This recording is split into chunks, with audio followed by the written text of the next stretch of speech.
I think most men don't hate women. I think they resent us for being the gatekeepers of sex and social propriety. I think that there's a real tension for a lot of men that they want to express their sexual appetites without constraint, and they perceive particularly us middle-aged women as being the people who create some boundaries and some standards in society. I'm Jane. I'm Fiona McAnena. I work with Sex Matters, and I'm the author of Terf Island, How the UK Resisted Trans Ideology. And I'm Beth. And this is Insightful Sisters. Hello, everyone. We're thrilled. We're delighted. We've got Fiona McAnena as our Christmas guest. So we were thinking that some of you will be opening presents and you'll get that voucher. And this is your chance to learn all about Terf Island and think about it as a gift for yourself the new year. So hello, Fiona. It's really lovely to see you. Lovely to see you again, Jane. So the title, tell us about the book. Tell us about why you chose that title. What makes us Terf Island? Well, people call us Terf Island as a compliment, and they call us Terf Island as an insult. And that's been going on for a while. And I wanted to write about why that was. And I suppose, really, it goes back to why I wanted to write the book. I felt that there were women who had done extraordinary things and who'd been really important in mobilising our resistance in the UK. And it was their early awareness and their work that kind of enabled us to become Terf Island. And in particular, Stephanie Davis-Sarai, I really wanted to celebrate her because she was onto this with Transgender Trend more than 10 years ago. And then I personally was working with Nicola Williams, who, with Fair Play for Women, mobilised the response to self-ID proposals in 2018. And essentially, I think if it wasn't for Nicola, I think that might not have been stopped. So that's a big claim. She wouldn't make it, but I'm making it for her. And similarly with Stephanie, I wrote that I felt she was the person who had done the most to protect children from this and to ultimately bring about the end of the routine prescription of puberty blockers in the UK. And again, she said, I don't know if I want you to write that. And I said, well, it's my book. I'm writing it. So I wrote it. So Terf Island has lots of wonderful people in it, lots of heroines and a few heroes all doing their own thing. But I picked 4 that I felt were really significant. And then in the course of doing that work, I found some more I had to write about. So we'll probably name a few more as well. Yeah, I loved the mix of the people that you chose. I mean, they don't just represent, they represent different strands, if you like, don't they, of how we've got to where we are. I didn't know a lot about Nicola beforehand. I loved the fact that, you've just alluded to it there, that she is so modest. I thought her story was really interesting and she comes across as a really human person in the story. I loved that story about her sort of coming out of I think it was a meeting that she went to quite bravely and came out absolutely shaking and telephoned you. Do you want to tell us a bit about that? Yeah, so that was in 2019. She and I had gone to a legal briefing together that was about women's sport. We got ourselves in somehow to this London law firm that was hosting a panel discussion about the whole row about Caster Semenya, the runner, the South African 800-metre runner, being in the Olympics. And he had taken various court cases and there were lawyers from both sides and this was all being rehearsed. And we saw this as being relevant to the rules that were letting men who simply identified as women, transgender women, into women's sport. I mean, Semenya was given female birth certificate at some stage, by the way, probably when he was a teenager. He probably didn't even have a birth certificate as a child, but he was wrongly labelled female because of a disorder of sex development. But this was an opportunity to just raise the whole issue of male bodies in female sport. It doesn't really matter how they get there. It's all a problem. And out of that event, she got herself invited to a meeting that World Athletics were hosting in Lausanne at the IOC headquarters. It was a very prestigious thing. It was a discussion about what should they do about transgender athletes. And she flew out there. It was on a Saturday. And when she got there were about 20 people. There were academics and lawyers and people from sport and people from different chief medical officers from different world federations. She was the only person who spoke for women. And when she started to say, well, the issue here is we need to talk about whether it's okay to have male-bodied people in women's sport. Joanna Harper, who's the transgender runner that some people will know, who was a man who was very influential with the IOC, he piped up and said, we can't have this language. And that's how it went all day. Everyone was hostile. At lunchtime, Nick tried to approach another woman, an American academic, and speak to her. And the woman said, I've nothing to say to you, and walked away. She was really alone. It was very courageous. And by the end of the day, when she got back into her hotel room, she phoned me and she was almost in tears. She told me later she'd been in tears beforehand, and she phoned and said, oh my God, it's just been awful. And now I have to go down to dinner, and what should I do? And I said, you don't have to argue anymore. You don't have anything to prove. You've said what you needed to say. Just go down to drinks before dinner. Don't raise the issue. Just show them you're a normal person. Just make small talk. And if it's really unbearable, just go back to your room and order room service. So that is what she did. But, she was really tough, and it didn't come naturally to her. We've got some really different personalities in this book. So everybody knows Kellie J. Keane loves the limelight, loves the attention. Yeah. But Nick Williams really, really didn't. And it took a lot of courage for her to do what she did. And she did it because she felt someone needed to. Yeah, and you mentioned Kellie J. Keane there. She's quite certain about what she says. And that really helps at some points in this argument, doesn't it? Yeah, her big thing is let's not mince about with terms like male-bodied. She can be quite critical of some others who are campaigners in this field, including me and including, others that I work with. Because her position is, look, they're men. There are women, there are men. There's nothing else. Why should we pussyfoot around that just for the sake of their feelings? And that's been really powerful and inspiring for a lot of people. And she's international in her reach and her influence. And even now, when she goes abroad, people clamour to talk to her and say, thank you for giving me a voice. Thank you for speaking when I couldn't. Thank you for giving me the courage to speak up eventually, all that kind of thing. So yeah, she's a little bit of a superstar in the sort of, as I say, the people in other countries who regard Terf Island as the lodestar of resistance to trans ideology, and they're quite envious, and they see Kellie J as one of the most effective communicators in that. But across this, if you take then the fourth main character in the book, Maya Forstater, she's completely different from Kellie J. She's quite low-key, she never looked for the limelight, she's very thorough and rigorous, like Nick actually, very well-researched, doesn't say anything kind of on the hoof, that she's only says things she's very sure of, and Nick is the same. And I'd like to think anyway that one of the things the book shows is all of those means were effective. All of those different styles, those different personalities and different campaigns have contributed very much. And so there isn't one right way. We need all these different voices and different styles. All of these women are appealing to a different section of us as an army, aren't we? And I think that's really necessary. It doesn't mean that it's always easy for them to work together, but that's immaterial, really. I love hearing Maya interviewed. I love the way she's asked a question and there's the tiniest pause and you can almost see the cogs turning, and then she starts, and then she's really fluent. There's the tiniest pause, and I always respect that because that what she says is going to be really sensible. So tell us about the writing process. How did you go about putting it together? Well, I was working with Nick Williams already, and off and on for the best part of a year, I tried to persuade her that she should write a book, because I felt that by 2020, when there were many more women becoming aware of the issues and coming into the fight. And I think actually the growth of Women's Rights Network, the founding of WRN and its growth was one of the moments where I thought, you know what, there are a lot of new people now coming to this, and do they know what's gone on before?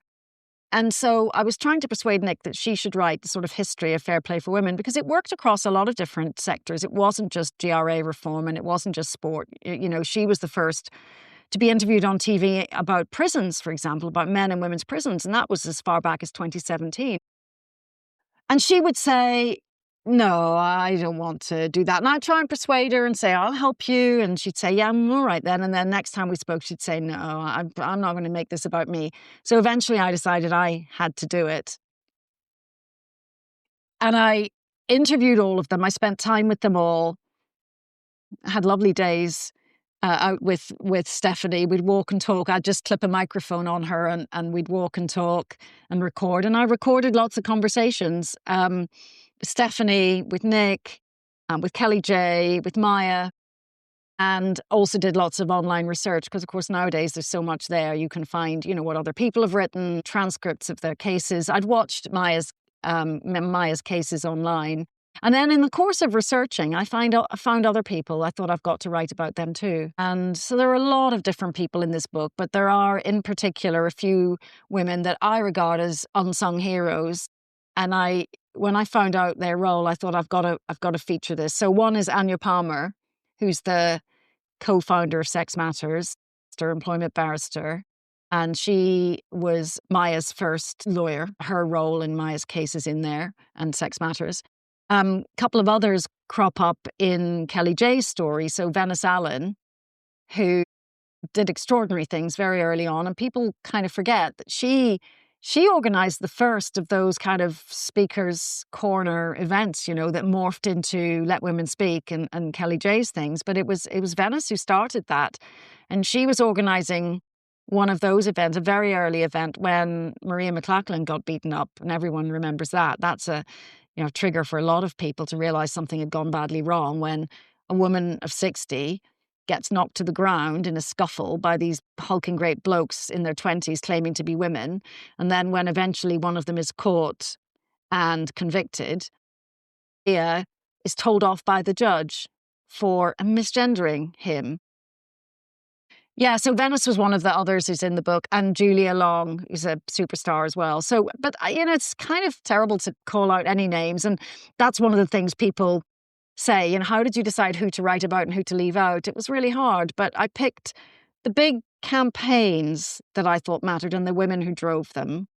And then the people I came across as part of their stories, I put them into. And what about the getting published? Because we read a lot, we hear a lot. We've just been to a conference in Manchester where we met women who struggled to get published. How did you find it? Well, I'd say I was very lucky because I came across a bold feminist publishing house, Spinifex Press, and I approached them. So I was at Filia in Glasgow 2 years ago now. So it was October 2023. And I just marched up to them and said, I'm going to do this book. And are you interested? And they said, well, you can send us a proposal. And I did. Then all through 2024, when I was writing it, they were saying, yeah, we like this. Yeah, we're encouraged. You don't get absolute confirmation of anything until you have a finished book. Well, some people have bidding wars and all sorts, but I didn't. But they gave me lots of encouragement and they felt it was a good story and, they liked how I wrote. So that was critical. So the book was first published in Australia like a few weeks before it was published in the UK and in the US. And it's printed in each of those places. That's how it works nowadays. So I was lucky with Spinifex. I think publishers, we know how captured that world is and how they seem to be afraid of their young staff who are, such self-righteous moral crusaders that they don't think our side of the story should even be heard. So, and what was important to me was that these women's stories were on the record and people would know what they did and they would get the credit for the work they did. So I didn't really care where it was published. I just wanted it out there, and I'm really glad that it is out there. So am I. I really enjoyed it. It's a really, a riveting read. It really, a lot of the reviews say that you read it in one sitting, and I did too. This topic doesn't get mainstream media coverage or mainstream book festival coverage. It's one of the reasons why I was so delighted with the WRN Manchester Book Festival. It was great. But it can also be a slow burn. The word gets around. If people like it, they tell someone else, they pass the book on. And so I'm still getting feedback from complete strangers on social media saying, like you've said, saying they really liked it, or they particularly liked this bit, or which bit made them cry, or which bit made them laugh. So I'm quite optimistic that it will do the job that I wanted it to do, which is put on record the work of these courageous women. We interviewed Stephanie Davis-Wright fairly recently, and we interviewed it before my copy of the book had arrived, and I hadn't read anything about it beforehand. I'd ordered it, and it arrived just after we'd interviewed her, and I thought, oh, I missed a whole section that I could have asked her about. What was it like doing this book? But I mean, she's such an inspiration. What a lovely, lovely person she is. Yeah, you asked me about the process, and I had such a lovely time with all of them. But as I say, I went and spent sort of days walking and down on the beach and stuff with Stephanie, and it was just great. And yeah, when you meet her, you understand so completely what motivates her and how her only care is for vulnerable children. And of course, it's explained by her background and the work that she'd done. And when I see people sounding off, about how we're all hateful and everything, I think, God, you know nothing. You certainly know nothing about Stephanie, because it's so clear. And even she didn't start off thinking this trans thing is all wrong, or this, puberty blocker thing can't be right. I mean, she felt instinctively it didn't feel right, but she was prepared to go and try and find out, try and understand why they thought it was good. And as we know, she couldn't, just like Hilary Cass, couldn't find any evidence to support it. I think I'm going to pass across to Bex, and she's got some questions for you now. Yeah, so I suppose I want to speak a bit about what's happened in the UK to get us to the point where we're at now. So I suppose, first of all, as you say in the book, in the title of the book, we are Terf Island. Why are we Terf Island? I mean, why have we had more of a kickback than many other countries which are perhaps even further down the road with gender ideology? I think we got a bit lucky, Bex, partly with timing and partly with who was driving this agenda in the UK at the time. When self-ID was being promoted in the UK, it had already happened in some other places and people just didn't even know. So if you take Ireland, right, nobody even knew. They didn't know that it was pushed through in 2015. And I think it's really hard to undo laws as opposed to resist them.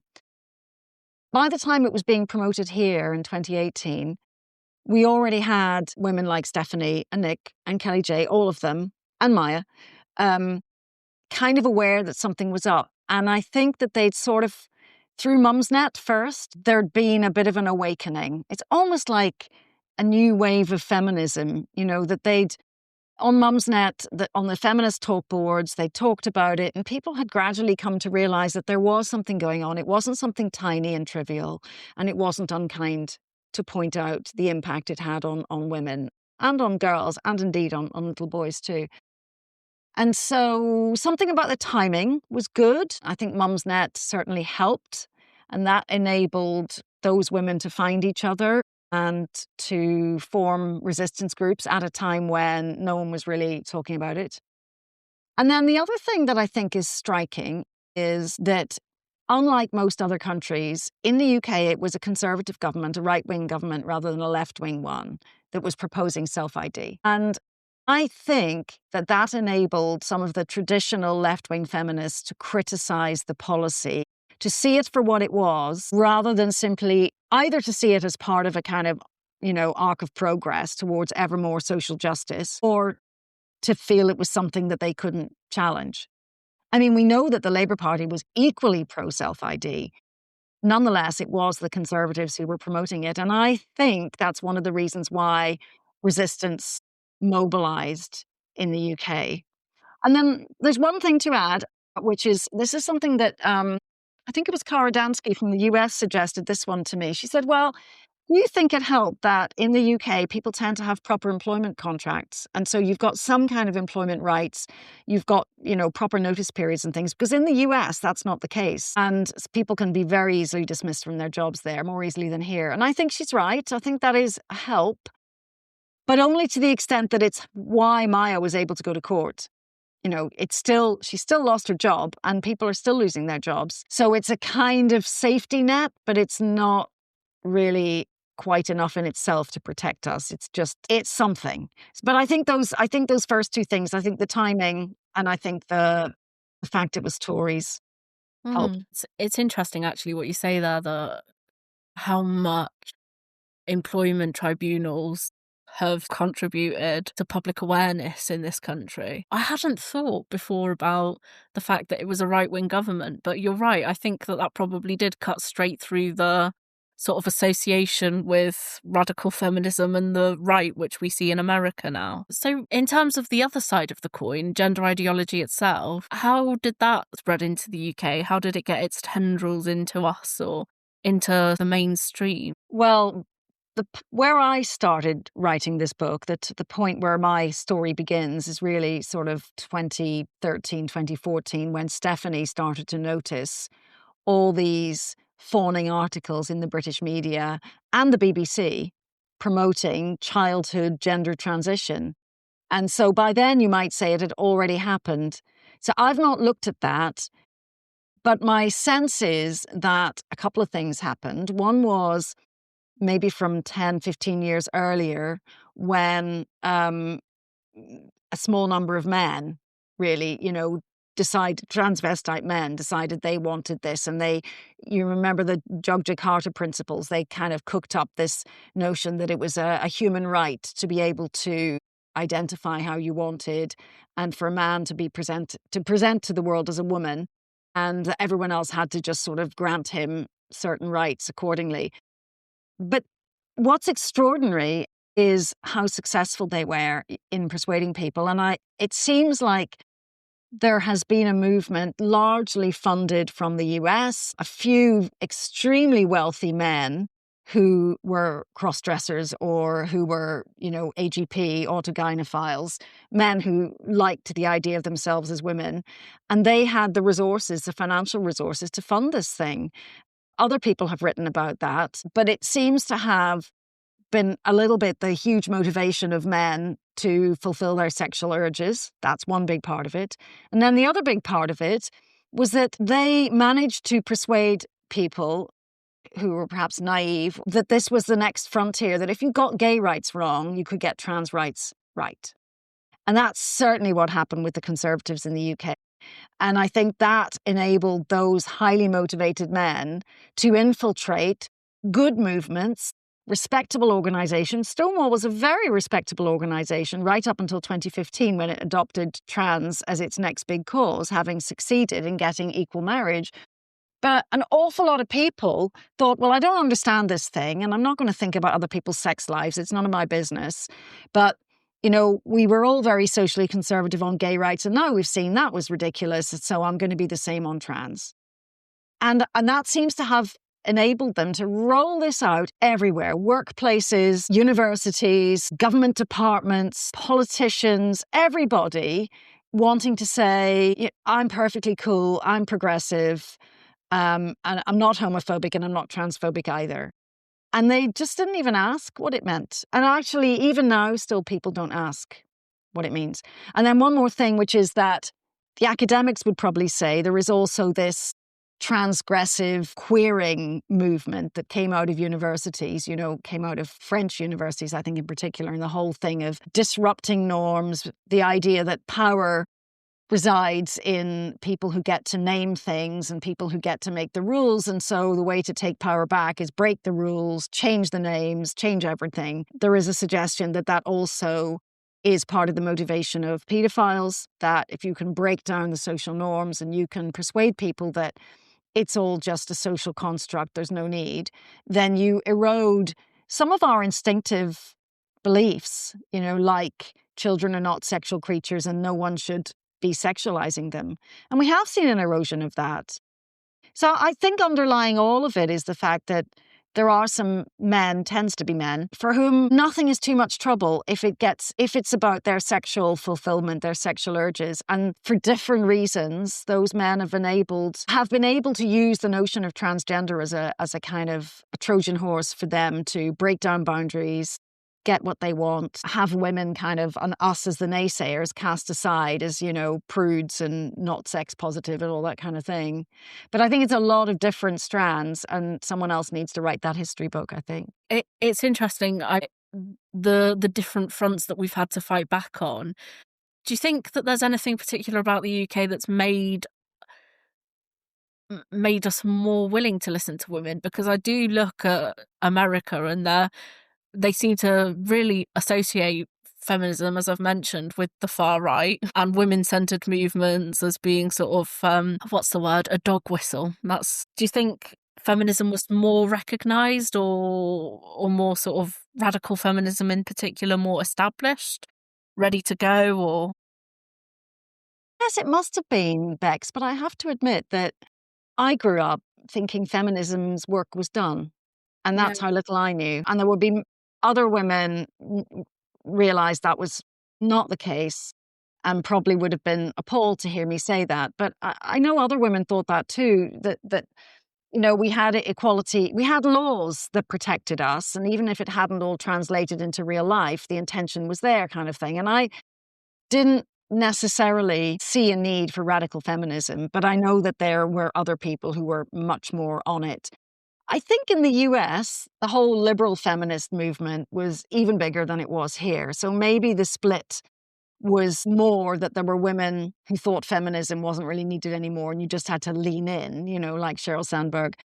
yeah, But I hesitate to say that there aren't some terrific, proper, insightful feminists in the US.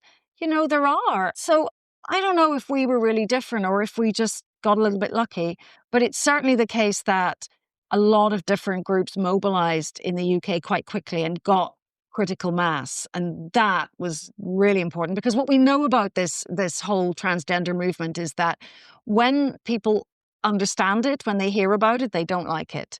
And so the whole no debate approach was really important to transgenderism taking hold. And because British women were able to get some kind of spotlight onto some of this stuff, I think that enabled us to build a bit of momentum. And in other countries, Australia, for example, it's really painful for them. They've not had that breakthrough. They've not really got the momentum. yeah. It's interesting, isn't it? There's that quote, and I can't remember where it's from, but it's the trans movement, the gender ideology movement is the first rights movement in history where the more you learn about it, the less you support it. Well, it's very, very true. But it's made it difficult because it's turned it into our responsibility to educate people of a very simple fact, which everybody knows, that sex is real and that it matters. But that conversation has been infuriating in this country. Yeah, I feel very sorry for people that, like in Canada and in Australia, that are still struggling to get their foot in the door. Yeah. So one of the patterns in the book is almost without exception, when women found out about this whole trans thing and what was going on, men in women's prisons and women's sport and children being told they could be in the wrong body and all that, Mm. they kind of thought, well, I just need to explain to people what's happening. And then once everyone knows, they'll understand and we'll get it stopped. And and they all thought that. Like, we all probably thought that. Yeah. Yeah. So, and that's why I see that the frustration for women in other countries, that they're going through that same feeling. I talk to women all over the world and they're going through the same thing where they're thinking, it's so obvious, but why, oh, why can I not get the word out? And so the media blackout is very difficult.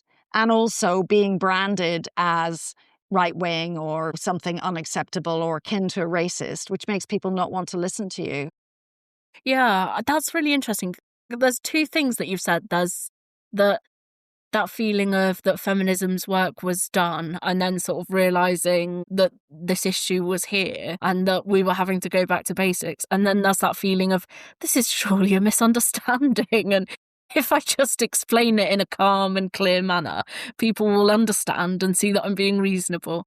I feel like every single Terf, gender critical person, sex realist that I've ever spoken to has had that exact trajectory of going, feminism isn't done.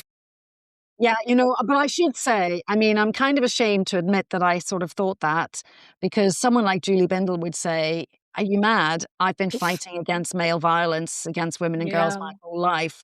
But it's a terrible reflection and indication of how normalized male violence against women and girls is, that I didn't necessarily think of that as something that not needed, something that could be fought.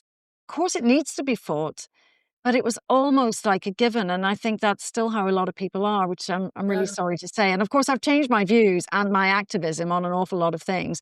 And so, in one sense, I have to say, I think that the transgender movement has reactivated feminism, not just against transgender demands, but actually against all the other ways in which women and girls still do not have, full human status. So, and we'll be fighting our whole lives now, won't we? I do think so. I think when I was younger, my mum once asked me if I thought I was a feminist, and I was about 11.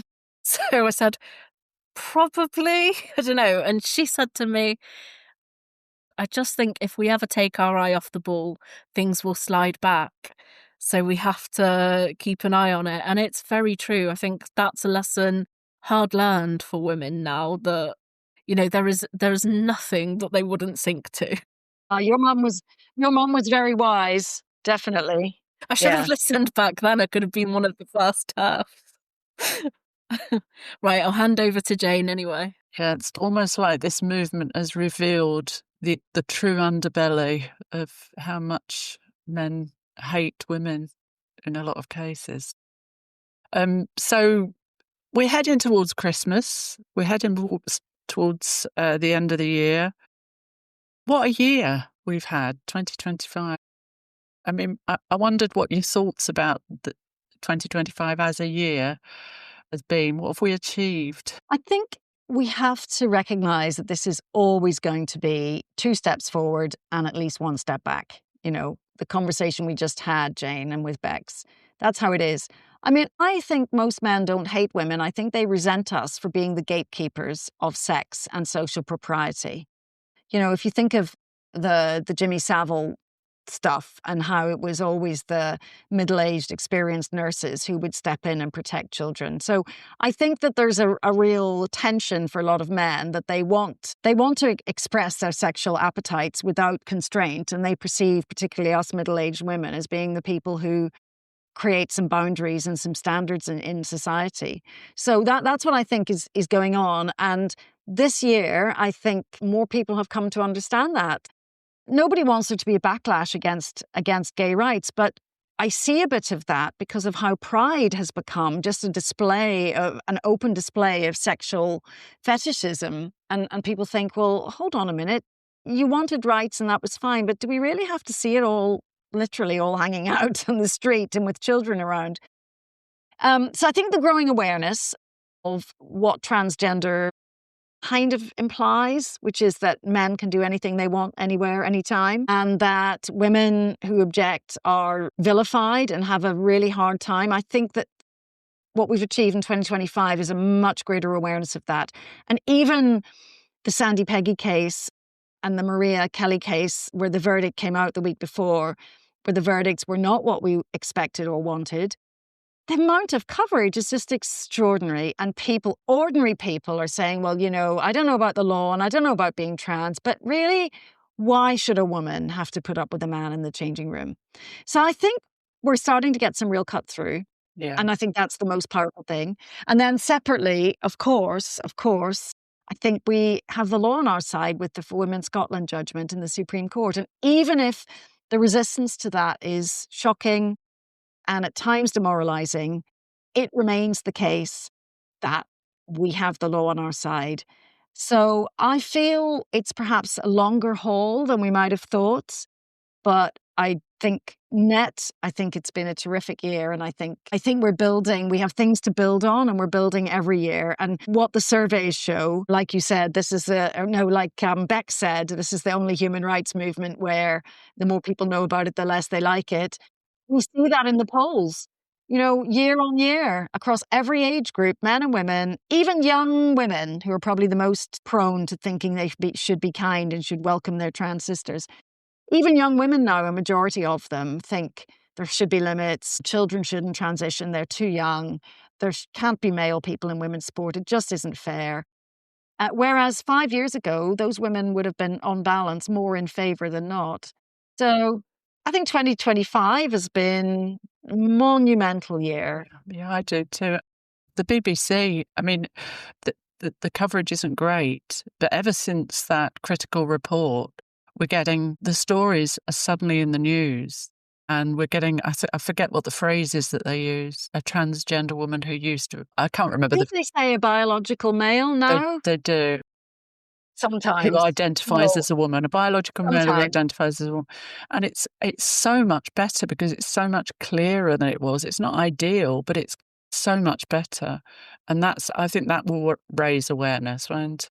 Yeah, and we're feeling bolder, when we do interviews to say those things.